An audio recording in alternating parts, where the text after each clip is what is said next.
대선 이후에 2016년처럼 사실 트럼프 트레이드가 계속해서 이제 이어지는 양상입니다. 뭐 부침은 있겠지만 강달러 고금리 영향이 있고요. 그 이후에는 미국이 계속 돈 쓸 거야. 재정에 대한 기대가 있습니다. 금리가 빨리 많이 안 내려오겠네 라는 기대가 가장 큰 것 같고요. 그리고 또한 제가 이제 생각했을 때 이번에는 트럼프 측에서 정책의 어떤 신속성과 추진력이 확보될 가능성이 높다라고 보고 있습니다. 의회 선거 결과 때문인데요.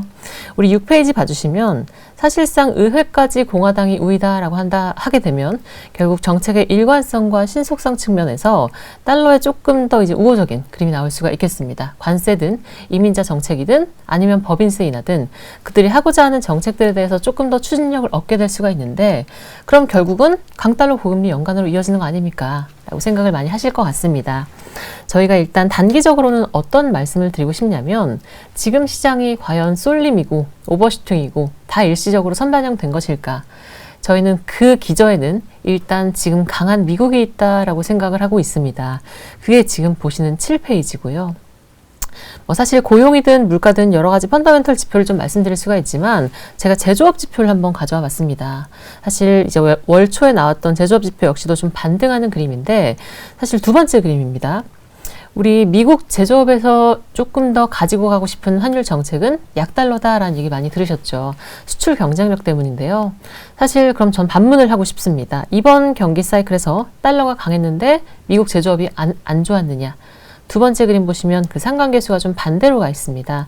즉 어떤 얘기를 드리고 싶은 거냐면 이번 사이클에서 미국 제조업이 좋았던 이유는 민간단의 FDI 유입 때문에 달러가 강했음에도 불구하고 그림 첫 번째 보시는 것처럼 신규 주문이 견조하고 투자가 지어지고 있고 공장이 세워지고 있는 그러한 양상 때문이었다라고 말씀을 드리고 그럼 당장 지금 가격을 차치하더라도 이러한 펀더멘털이 하루아침에 꺾이긴 어렵다라는 생각이 들고 있습니다.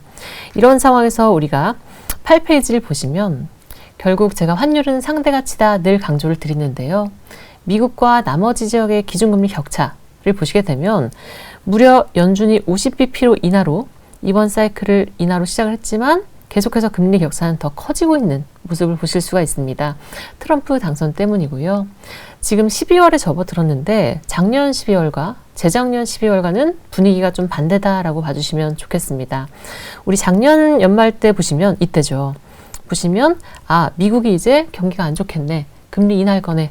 7번까지 실제로 금리 인하 기대가 커진 바가 있고요. 다 되돌렸습니다. 그리고 재작년도 마찬가지입니다. 결국 지금은 매크로 장세가 결국 작년과 재작년과는 정반대 분위기에서 시작한다라는 게 제일 중요하고요. 그래서 제가 볼 때 달러 지수의 궤적은 상반기에 조금 높고 그래도 하반기에 좀 내려가는 상고하저의 궤적을 말씀을 드리고 있습니다.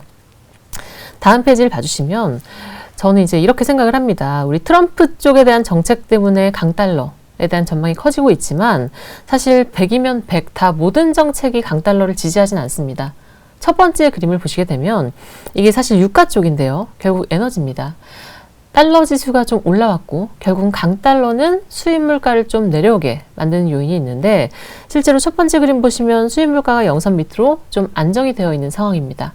그리고 트럼프 측의 에너지 정책을 생각해 보시면 전통적인 화석 연료 부흥을 얘기를 하고 있습니다. 드릴 베이비 드릴이라고 해서 그런 정책을 쓰게 된다라고 하면 저희는 이제 유가 쪽에 대해서는 에너지 쪽에 대해서는 하방 압력이 좀 더 크다라고 생각을 하는 것이고 그렇게 된다면 결국 실물 경기단에서 물가와 고용을 보고 정책을 운용하는 페드 입장에서는 완화 쪽으로 운신의 폭이 더 커질 수 있는 그런 환경이다라고 생각을 하고 있습니다.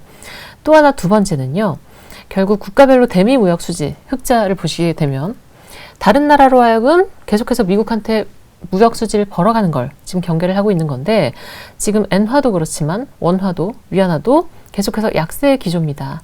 달러의 고공행진, 이에 따른 다른 통화의 약세를 더 심화되는 국면을 트럼프가 과연 원할까? 라는 생각을 하게 됐을 때는 가파른 비미국 지역의 통화 약세에 대해서는 어느 정도 제동이 있을 수 있다.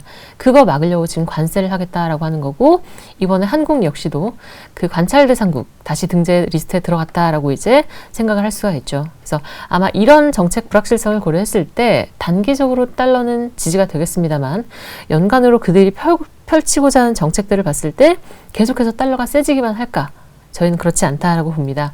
오히려 이제부터 더 중요한 얘기를 좀 드리고 싶은데요. 10페이지 보시면 두 번째 그림입니다.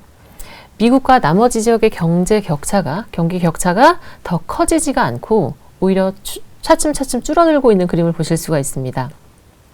제가 작년 이맘때 썼던 그 연간 전망 제목이 그래도 달러는 달러라고 썼는데요.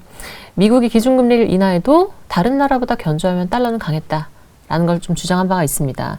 두 번째 그림 보시면 이 격차가 더 커졌다라고 하면 저는 올해도 2025년도 달러 강세 전망을 좀 말씀드렸을 것 같은데 지금 보시면 격차가 정점을 찍고 내려오고 있습니다. 실제로 첫 번째 그림을 봐주시면 여기죠. 일본의 성장은 거의 없습니다. 올해. 근데 내년도에 보시면 유럽, 일본, 영국, 캐나다, 스웨덴, 스위스 모두 성장이 커지고 있는 성장 격차가 다시 한번 미국과의 갭을 줄이고 있는 그림이다라고 저희는 보고 있기 때문에 상대적으로 달러가 계속해서 더 올라가기는 어려울 수 있다라는 펀더멘털적인 상황을 좀 말씀을 드립니다.